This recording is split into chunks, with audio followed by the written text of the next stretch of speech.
Sa bawat kwento ng buhay ay may aral. At sa bawat aral ay meron tayong matututunan. Kung ito po ay atin pong isa sa buhay. At higit sa lahat kung ito ay atin pong paniniwalaan. Ngayon pong umaga, gusto kong tunghayan po natin ang isang kwento sa katauhan po ni Lazaro. At tingnan po natin kung anong mga aral na ituturo nito sa buhay po natin ngayon. Ang title nga po, simple-simple, Kwento ni Lazaro. Sa John chapter 11 verse 38, muling napahimutok si Jesus pagdating sa libingan. Ito'y yungib na natatakpan ng isang bato. Alisin niyo ang bato, ang sabi ni Jesus. Alisin niyo ang bato. If you want to experience miracle from God, meron po tayong mga bagay na dapat pong gawin at sundin. Kung gusto po nating maranasan yung kapangyarihan po ng Diyos sa atin pong mga buhay. At very clear yung instruction niya, remove the stone. Alisin niyo yung bato. Okay, yan po ang una nating puntos. Remove the stone. Sa tingin po ninyo mga kapatid, Jesus could remove that stone with His word? Kaya? Okay. Kasi makapangyarihan po ang Diyos. At tandaan nyo at makikita nyo mamaya, sa Kanya lang salita, makikita nyo kung sino ang pwede niyang pakilusin at kung sino yung pwede niyang pigilin. By His word. Na, dito mga kapatid, kung kaya pong alisin ng Panginoon yung pong bato na nakaharang sa pamamagitan ng Kanyang salita, bakit po niya ito inutos na gawin po ng tao? Meron akong nakitang tatlong dahilan. Okay, number one na dahilan. Kaya po inutos ng Diyos sa tao na alisin yung bato sapagkat tao ang naglagay ng bato. Pangalawa na dahilan, hindi gagawin ng Diyos yung bagay na pwede nang gawin ng tao. Tama po. Pangatlong dahilan, dahil gusto ng Diyos na kung anuman yung Kanyang gagawin, gusto niyang kasama tayo na ang tawag dito ay partnership. Yung merong gagawin ka at meron din gagawin ang Diyos. Ito po ay isang positibo. Amen. Na, bakit po niya pinaalis yung bato? Sapagkat ito po ang nagsisilbing hadlang o obstacle, barriers, or hindrances para po mangyari yung mga bagay na gustong gawin ng Diyos. Ulitin ko po ulit. As I have mentioned kanina, kung gusto nating maranasan ang kapangyarihan ng Diyos o yung miracle ng Diyos sa buhay natin, we need to remove that stone. Amen? At ito po ang tungkulin po natin. Ano po ba sa palagay nyo yung nagsisilbing stone sa buhay natin? Napakarami po yan. Not to mention yung sinasabi nating lahat. Pero I mention a few. Unbelief. Apathy. When I say apathy, yung pong wala kang pakialam. Yung pong manhid, walang malasakit o interest. Yung worldly cares. Yung makamundong alalahanin. Yan po yung mga stone. Yung pong fear, shame. Yung mga unforgiveness na meron po tayo sa atin pong mga buhay. So yan po minsan ang nagiging dahilan kaya hindi po makakilos ang Diyos sa atin pong mga buhay. Amen. Hindi po tayo pwedeng makalapit sa Diyos, neither ang Diyos ay makalapit sa atin not unless na matanggal yung pong barrier. Tama po? Kasi meron po sa ating in-between.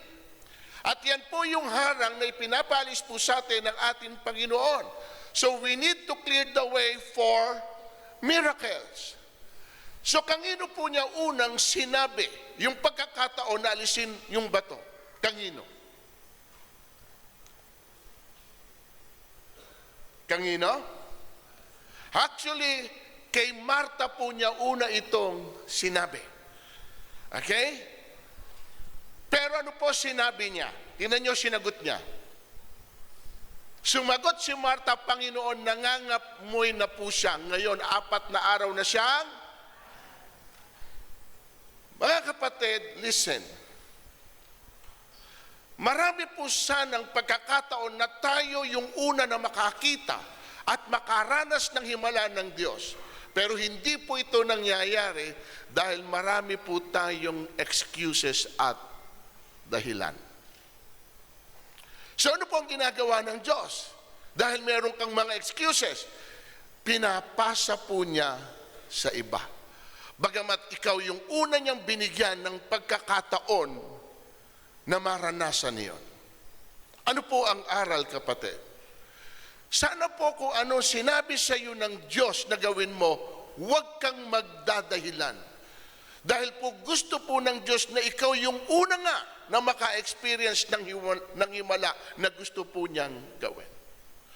At isa po yan sa pumipigil na makakilos nga again ang Diyos sa buhay po natin. We have a lot of excuses. Huwag muna ngayon, saka na lang. Hindi mo alam na yun na pala yung araw na inihanda ng Diyos para gumawa siya ng mga himalang bagay sa buhay mo. And yet because of your excuses at hindi ka nakapunta sa pananambahan dahil meron kang mga ginagamit na dahilan, hindi nangyari tuloy yung gustong mangyari ng Diyos. Kasi dapat po, mga kapatid, yung pong tinatawag nating commitment, yung appointment, lahat po kasi ng pagkilos ng Diyos ay hindi po natin ito alam kung kailan. At kaya nga yung iba ay napapagalat na pinanghihinaan ng loob dahil nga para yatang nagtatagal yung iniintay ko na pangako ng Diyos na gagawin niya sa buhay ko. Pero dahil nga po mga kapatid, hindi na po tayo makapaghintay. At yung moment na yon, doon na pala gagawin ng Diyos. Yung bagay na yung inaasahan pero hindi nangyari sapagkat wala ka dun sa lugar na inyong pinag-usapan. So nawawala po ngayon yung oportunidad, mga kapatid, na dapat ay para sa atin. Amen. Now, tanong ko, hindi ba alam ni Lord na 4 na araw nang patay si Lazaro? Hindi po ba alam ni Lord na nangangamoy na yung patay? Sapagkat nung oras na yun, pag sinabi po natin na didecompose na yung katawan ng patay? Ha, mga kapatid? Alam ba niya? Okay. Pero bakit sinabi pa rin niya na alisin niyo yung bato?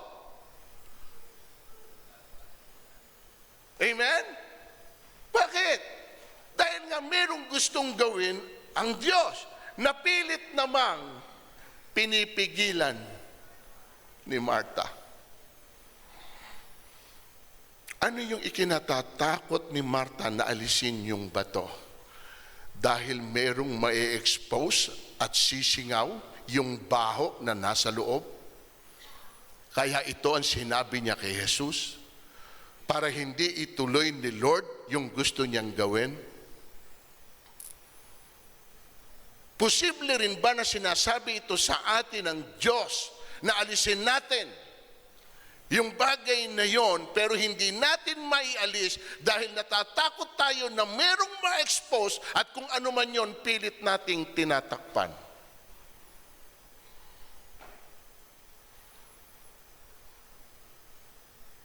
Alam niyo po ba, maganda na nakita ko rito, mga kapatid? Huwag tayong matakot na ihayag kung ano man yung baho na meron tayo. At kung ilang araw o buwan na ito o taon na nakatago at nakabaon, hindi po iyan ang mahalaga sa Panginoon. Kung hindi po yung mabigyan tayo ng Diyos ng pagkakataon na makapagsimulang muli ng panibagong buhay. Amen. Kasi yun ang ating kinakatuwiran. Meron kang hindi kayang bitawan. Meron tayong bagay na hindi natin kayang alisin. Na hindi mo alam na iyon ang nagpapabulok sa iyo. Pero hindi after doon ng Diyos, kahit gaano ka mang kabaho, anak, alisin niyo yung bato. Huwag mo idadahilan sa akin na nangangamoy ka. Huwag mo sabihin na napakarumi mo na o bulok ka na. Narito ako para bigyan ka ng isang pagkakataon na magsimulang muli. Kung pangit man ang iyong nakaraan, pwede mong itama ngayon at mapapabuti ka kapag ka pinakinggan mo yung sinasabi ko sa iyo, alisin mo ang bato.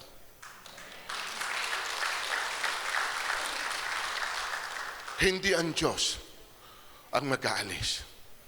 Ikaw, sapagkat gustong makita ng Diyos yung willingness mo na kaya mo ring makiisa sa sinasabi ng Panginoon kung gusto mo talaga na merong bagay na magsimula na bago sa buhay mo. Are you with me, mga kapatid? Ano pong isinagot ni Jesus? Tingnan ninyo. At sinabi ni Jesus, hindi ba sinabi ko sa iyo na kung mananalig ka sa akin ay makikita mo kung gaano kadakila ang Diyos? Can you imagine? Na kung mananalig ka sa akin, makikita mo kung gaano ako kadakila. Kaya marami po sa atin ang hindi natin ma-experience yung pong kadakilaan na ito ng Diyos sapagkat kulang tayo sa pagtitiwala at pananalig. Si Marta, ano tinahilan? Hindi naman dapat magsabi pang nangangamoy na alam lahat niya ng Diyos. Ang sinasabi ko ngayon sa iyo, alisin mo. Yun lang ang inuutos ko sa iyo, alisin mo. At hindi ko ina-expect sa iyo na mangangatwiran ka at kung ano-ano sasabihin mo. Tama po. Hindi mo makikita ang kadakilaan ko kung sino ako, not unless matuto tayong makinig at sumunod sa sinasabi sa atin inuutos. Amen, mga kapatid. Ano po ba yung sinabi ni Jesus? Kasi ang sabi niya rito, hindi ba sinabi ko na sa iyo? So prior to this, meron po siyang unang sinabi. At gusto ko pong balikan natin ito at i-remind natin muli si Marta kung ano ang kanilang pinag-isapan noona. O, tingnan natin ha. Kasi ang dali nating makalimot. Sinabi nino, Panginoon, kung kayo po'y narito, hindi sana namatay ang aking kapatid. Ngunit nalalaman kong kahit ngayon ibibigay sa inyo ng Diyos anumang hingin ninyo sa Kanya, muling mabubuhay ang iyong kapatid. Sino nagwika? Kung talagang naniniwala ka at nagtitiwala sa ating Panginoon, meron na po siyang binitawang paunang salita. Muling mabubuhay ang iyong kapatid. Period. Hello? Mismong ang Diyos na ang nagsabi. Kita nyo? Maraming sinasabi ang Panginoon sa atin, pero gaano natin ito tinatanggap at pinapaniwalaan. Mabubuhay ang iyong kapatid. Sumagot si Marta. Nalalaman ko pong siya'y mabubuhay uli sa huling araw, sa muling pagkabuhay. Sinabi naman ni Jesus, ako ang muling pagkabuhay at ang buhay, ang nananalig sa akin mamatay man. Palakpakan natin ang Panginoon. All I need from you is your faith. Believe. Believe sa sinasabi ko sa iyo. Amen. Na ako ang buhay. I am the resurrection and the life. Those who believe in me, kahit mamatay, kaya kong muling buhayin. And that is the assurance na ibinibigay ng Panginoon kay Marta. But despite of that, mga kapatid, tingnan nyo, sagot po nino. Ito ha.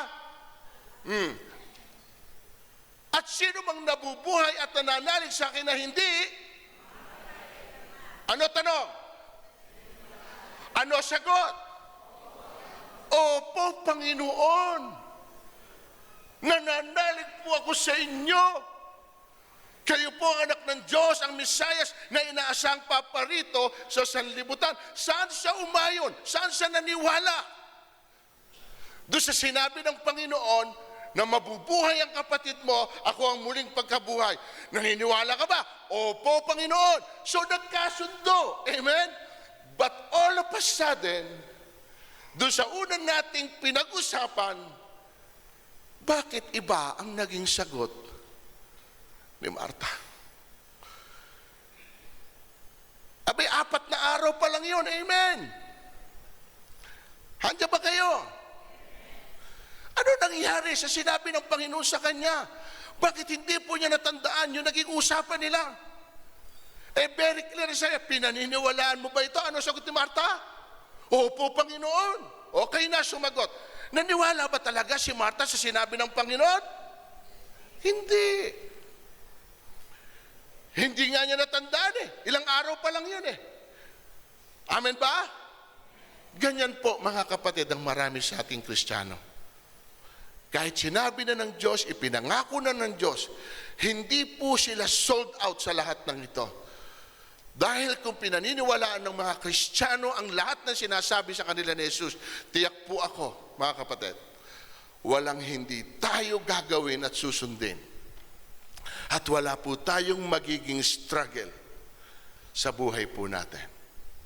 Dahil ganun natin pinanghahawakan at pinapaniwalaan 100% na siya ang Diyos na makapangyarihan. Amen?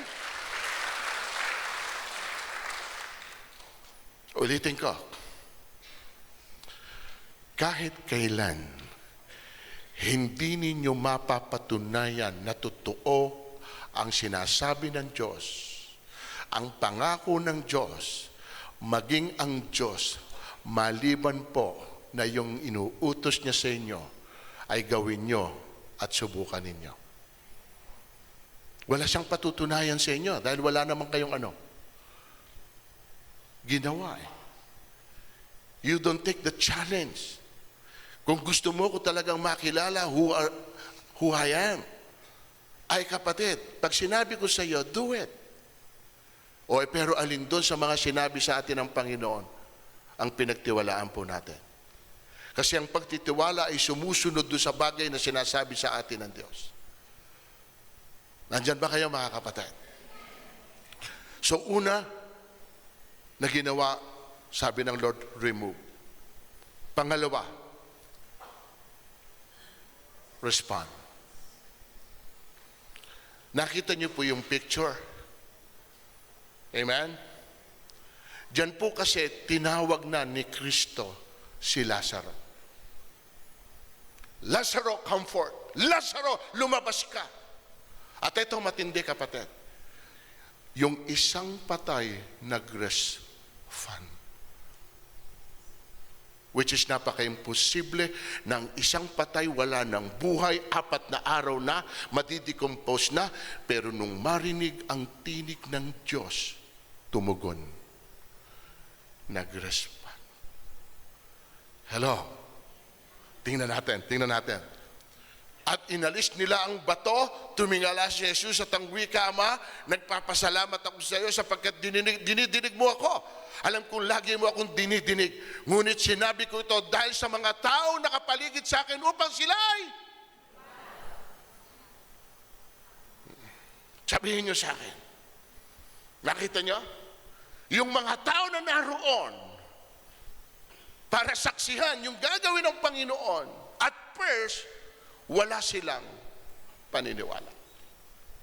At hayaan mo, Ama, sabi niya, nagawin ko ito for the sake of these people na hindi naniniwala. At pagkatapos ito nangyari, pagkasabi nito, sumigaw siya, Lazaro, lumabas ka. Ito gusto ko po ulitin sa inyo. At alam niyo na ito Ang Panginoon talagang alam niya kung ano ginagawa niya. Hindi niyo nakita? Very specific na binanggit niya yung name ni Lazaro bago siya nagkuman na lumabas. Alam niyo kung bakit? Dahil kung wala hong pangalan na binanggit ang Panginoon, lahat po ng mga nasa libingang patay nung araw na yon, lahat po yon maglalabasan. Hindi ko pwedeng hindi ko lalabas. Sapagkat very powerful po yung pong word ng Panginoon na yung pong kumanya, kaya nga hindi nyo napansin, kapatid, Saan kayo nakakita na merong harang? Inalis yung harang, nasa loob yung patay, 4 na araw na, tapos nung magsalita si Jesus, lumabas ka Lazaro, bakit ang isang patay ay tumugon? Yung palang wala ng buhay at patay na, ay hindi pala kayang tumanggi sa kapangyarihan ng Diyos kung ano yung gusto niyang mangyari. Lumabas ka dyan. At napapaluputan ng kayang panlibing ang kanyang mga kamay at paa at nababalot ng panyo ang kanyang mukha. Kapatid, ulitin ko, patay na yung tao pero narinig ang tinig ng Diyos. Kaya tumugon si Lazaro. Tumayo at lumabas sa libingan kahit nababalutan pa ito ng kayong lino. Anong mensahe na pinakikita nito sa atin? Alam niyo ba nung ginawa ko yung mensaheng ito, nahiya ako sa aking sarili. Alam niyo kung ano nasabi ko? Lord, patay na ito. Pero pag narinig ang tinig mo, tumutugon. Pero kaming mga buhay, marami ka nang sinabi sa amin, pero alin doon? Ang sinunod namin. Nahiya po ako sa Diyos, mga kapatid. Amen? Can you imagine? Yung patay, tumugon sa panawagan ng Diyos, pero yung buhay, tinan mo kay katabi mo, buhay ba yan o patay? Ba't ayaw tumugon? Yung patay tumutugon, pero yung buhay, ayaw tumugon sa panawagan ng Panginoon? Iko-confirm ko sa inyo ang kapangyarihan ng Diyos. Hindi lamang po dito sa event na ito, para makita ninyo, na walang hindi mapapasunod ng Diyos kapag sinabi niya at kanyang inutos. Bibigyan ko kayo ng ibang account para kahit papano hindi lang tayo nakapokus dito. O baka sabihin nyo kasi sa akin, Bishop, minsan lang nangyari yan at diyan sa pagkakataong yan. May papakita ko sa inyo, kapatid. At tingnan nyo kung ano pong nangyari. Si Jesus na may nakahilig sa unan, sa may hulihan ng bangka at natutulog. Ginising siya ng mga alagad, guroan nila. Di ba nyo alintana? Lumulubog na tayo. Bumangon si Jesus at inutos sa hangin, tigil! At sinabi sa dagat, tumahimik ka! Ano nangyari? Tumigil ang kapatid. Nature po ito. Yung hangin, may damdamin. Yung hangin, may tenga. Likewise, tulad po ng dagat, yung tubig, yung bang tubig ay may damdamin na kapag ginagamit mo sa hindi wasto, nagsasalita siya, huwag mo ko sayangin, huwag mo ko sayangin. Nagko-complain ba ang tubig? Kapatid, can you imagine? Hangin. Inutos niya, hangin, tumigil ka. Sa totoo, mga kapatid, hindi po ito ang Diyos ang pinagmula ng hangin na yan. At saka yung pagkilos ng dagat. Yan po ay ang kaaway dahil gusto po niyang ilubog yung pong sinasakyan ng mga alagad. Kasama po ang ating Panginoon habang natutulog. Otherwise, kung sa Kanya galing po yan, hindi niya po sasawayin. Kung iyon po ang paraan ng Diyos para itest yung Kanyang mga alagad ng kanilang pananampalataya. Pero ano sabi niya? Hangin, tumigil ka. Dagat, huminto ka. Ano nangyari? Ang tindi ng mga hangin at mga tubig. Tingnan mo nga katabi mo, hangin ba yan? Mahangin lang, sabihin mo, mahangin lang. Tubig ba yan? Buti pa ang hangin at tubig sumusunod. Pero ikaw, na nilikhang kalarawan ng Diyos, na may damdamin, may tenga, may pakiramdam. Kaya minsan nasasaktan ng Diyos. Kung sino pa yung binigyan niya ng lahat ng sangkap para tamang tumutugon sa anumang bagay na gustong mangyari ng Diyos, hindi ho mangyari. Kasi lahat po tayo stubborn. walang pakialam. Manhid. Hindi ina-acknowledge yung kapangyarihan ng Diyos sa buhay natin. Isipin mo itong mga ito. Wala hong pagtatalo eh. Sudden stop. Tayo nag-iisip pa kung susunod o hindi. Kung magtitiwala o hindi. Alam niyo bang nagbibigay yun ng kahihiyan sa Diyos?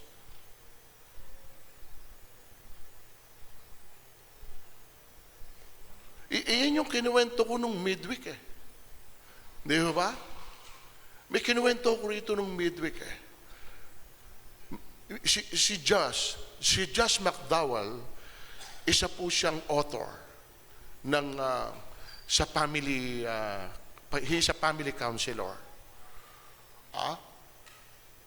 Gumagawa siya ng libro tungkol sa pamilya.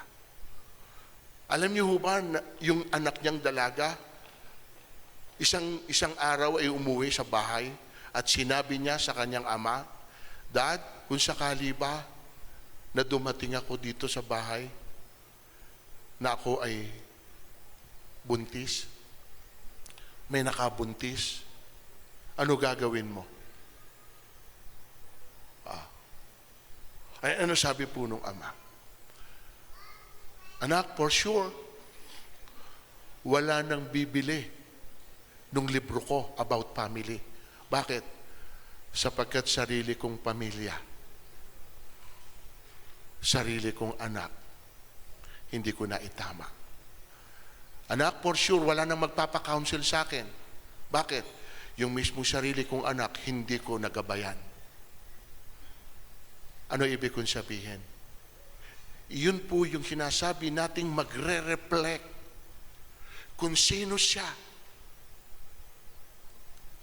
Paano ko yung hangin at yung dagat at ito na si Lazarong patay ay lahat ay nagsalita. Obe, Lord, lahat kami, ako hangin, tumugon sa iyo. O Lord, dagat ako, Lord, tumugon ako sa iyo. O Lord, ako si Lazaro, patay ako, tumugon ako sa iyo. Ba't yung mga anak mo sinasabi mo, buhay? Pero bakit parang patay? Walang pakiramdam. Parang wala lang sa kanila yung kapangyarihan mo. Na kahit ano sinabi mo, kaya mo itong gawin, pasunurin. Pero bakit ang tao sadyang mahirap pasunurin? Tingnan nyo nangyari. Dahil ito na, no? Tumahimik ka, tumigil ka hangin, at tumahimik pati ang dagat. Ito po ang nag-iusapan, tingnan nyo. Pagkatapos sinabi niya sa mga alagad, bakit kayo natatakot? Wala ba kayong pananalig? O verse 41, sinidlan sila ng matinding takot at panggigilalas at nagsabi sa isa't isa, ano sabi? Nagtaka sila, sino ito? Hindi rin sila makapaniwala sa sarili nila na ang hangin at ang dagat ay napasunod ng Panginoon. Wow! Na-surprise sila. Sabi niya, paano nangyari? Yun ang nakakahiya. So ano po ang gusto kong ipakita sa inyo rito, mga kapatid? Again, ito ay nature. Pero walang hindi susunod sa oras na ang Diyos ang magsabi at mag-utos. Lahat sila tumutugon. Amen? Lahat sila susunod. Bakit ang tao, lalo na mga Kristiyano, yung nagsasabing sila ay anak ng Diyos, bakit hindi makatugon sa panawagan ng Panginoon? Hindi makasunod sa kanyang mga utos.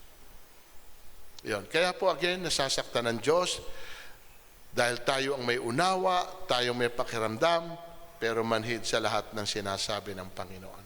Kaya ano sabi po niya sa Lucas 6:46? Tinatawag niyo akong Panginoon, Panginoon, pero hindi niyo ginagawa yung sinasabi ko sa inyo. At ang sabi rin po niya sa John 14:15, kung iniibig niyo ako, susundin niyo ang aking mga utos. Church, marami may pakinig pero walang pagsunod. May paniwala pero walang pagbabago. May relihiyon pero walang relasyon. Hindi ang dami ng alam natin kay Kristo ang magliligtas po sa atin, kundi ang pagsunod sa kanyang sinasabi at inuutos. Amen? Ano yung una? Ano yung pangalawa? Pangatlo, release. Lumabas nga si Lazaro, napupuluputan ng kayong panlibing ang kanyang mga kamay at paa at nababalot ng panyo ang kanyang mukha. Sinabi ni Jesus sa kanila, kalagan niyo siya ng makalaya. Release him. Anong inilalarawan po nito, mga kapatid? Tulad ni Lazaro, binuhay ni Jesus pero nananatiling nakagapos. Maraming tao ang buhay nga pero nakagapos pa rin saan? Sa kasalanan, sa takot at pag-aalinlangan, sa maling kaisipan, sa mga sugat ng nakaraan. Tayo po ba yung dapat na magkalag o tayo mismo ang dapat kalagan? Tayo ba yung karapat-dapat na mag-alis nung nakabigkis, nakatali para makalaya yung tao o tayo mismo ay kailangan din pong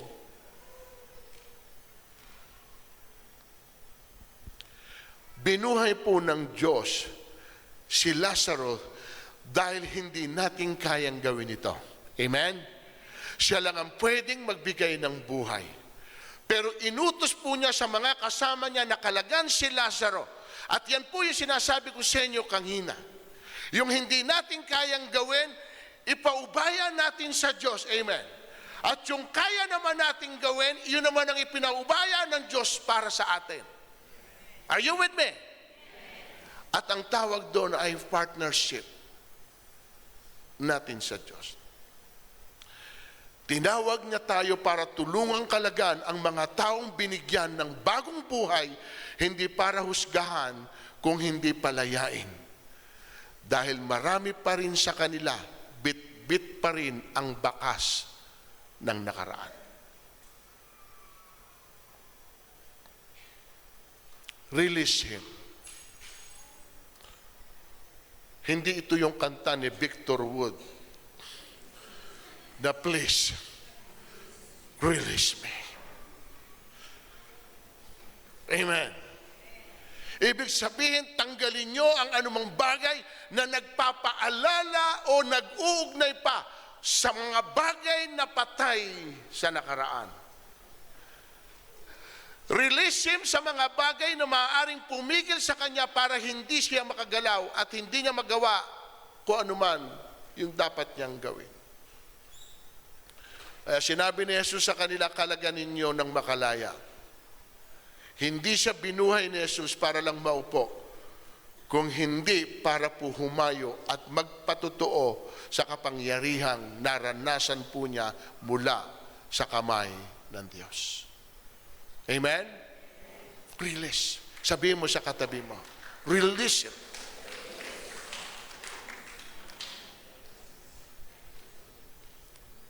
Gusto kong makalaya. Huwag sa asawa, ha? Huwag sa asawa niyo sasabihin na release me. Gusto ko nang makalaya. Huwag pong gano'n. Gusto po nating makalaya kung saan po iyon ang nagpapahirap sa atin. Iyon ang unti-unting nagbabaksak sa atin at nagpapalubog sa atin na kailangan po nating dong makaahon. And then, pang-apat, kapatid, nag-extend ako ng isa. Ano yung una? Ano yung pangalawa? Ano yung pangatlo? Yung pang-apat, kung gusto natin, mga kapatid, miracle sa buhay natin. Report. Marami sa mga Hudyong dumalaw kay Maria ang nakakita sa ginawa ni Jesus at nanalig sa kanya, ngunit ang ilan sa kanila'y pumunta sa mga Pariseyo at ibinalita ang ginawa ni Jesus. Tingnan niyo ang tao na naroon po sa lugar kung saan binuhay ni Jesus si Lazaro. Silang lahat ay nakakita ng himalang ito, pero hindi naging pareho ang kanilang pananaw. Yung iba nanalig sa nakita nilang ginawa ni Jesus, pero yung iba pumunta sa mga Pariseo para sabihin o isumbong yung ginawa ni Kristo. Doon niyo napansin? 46, ngunit ang ilan sa kanila ay pumunta sa Pariseo. Bakit sa Pariseo? Di ba noong pa nila hinahanapan ng butas at mali? So ano ibig sabihin, mga kapatid? Hindi lahat ng sumusunod kay Kristo, na sumasama kay Kristo at nakakakita ng mga bagay na himalang ginagawa ni Kristo, iisa ang kanilang motibo at intensyon. Ang napakahirap, mga kapatid, yung ipinaranas din sa iyo ng Diyos, yung naiparanas niya sa iba, pero ikaw na nakaranas din, hinahanap pala, kaya ka naroon, ay humahanap ka ng ipupula at ibubutas at ipaparatang sa Kanya.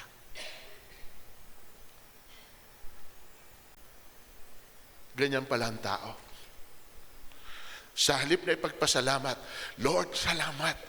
Nasaksihan ko yung kapangyarihan mo kung paano mo ginawa ito ng isang patay binuhay mo. First time kong na-experience ito sa buhay ko at nasaksihan ng mga mata ko. Pero yung iba, nung makita, agad pumunta at sinumbong sa Pariseo, yung si Kristo bumubuhay ng patay. Naging threat sa kanila si Kristo dun sa ipinakikitang kapangyarihan dahil natatakot sila na sila ay mapalitan. Kapatid, sa paglapit mo sa Diyos, ano hinahanap mo? Yung kapuspusan ng Diyos o yung kasiraan na ipupukol mo sa Diyos? Report. Sana ganito ang maganda, positibo. Ikaw na naka-experience sa Panginoon, huwag kang papipigil na hindi mo sabihin sa iba yung bagay na ginawa personally ng Diyos sa buhay mo. Sa pamamagitan mo, yung mga taong ito na walang paniniwala sa Diyos ay maniniwala dahil sa kwento na ikinukwento mo kung ano ang ginawa ng Panginoon na nasaksihan mo o naranasan mo dahil nandoon ka nang mangyari ito. And I do believe lahat tayo may ginagawang miracle ang Diyos. Amen? Hindi man natin ito nakikita in our own eyes, pero alam mo personally, ang miracle kasi, mga kapatid, na tinatawag ay hindi po yung parang extravagance, yung parang ang nangyari ano ba yung ito kasi miracle na ito, yung patay imposibleng mangyari na mabuhay di ba? Pero kapatid, hindi lahat ng miracle tulad nung ganon.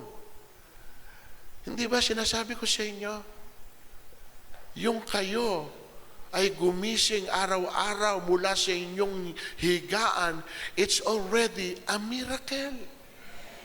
Amen. Depende lang yan kung paano natin ito tinitingnan.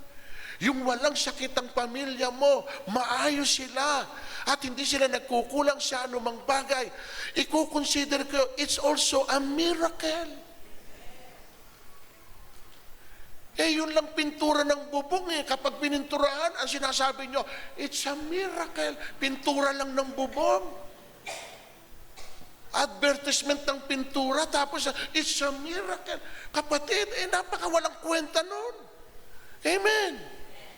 Yun lang nasa tahanan ka ngayon ng Panginoon. Alam mo ba, kapatid, kung sensitive ka, pwede mong sabihin, it's a miracle. Why? Sapagkat hindi lahat ng tao ngayon ay nasa loob ng church at nagpupuri sa Diyos. Yung iba nasa hospital, may tumbo at nag-struggle na mabuhay. Yung iba nasa Boracay, yung iba nasa mall. Samantalang ikaw, kapatid, niloob ng Diyos na nasa tahanan ka ng Diyos at nagpupuri at nagpapasalamat sapagkat walang tigil ang Diyos na gumagawa ng himala sa buhay mo. Amen. Sabihin nga natin, all together, sabay-sabay, it's a miracle. Lagyan nyo naman ang damdamin. It's a miracle. Huwag na nga. Palakpakan natin ang Panginoon. Tayo po lagi tumayo.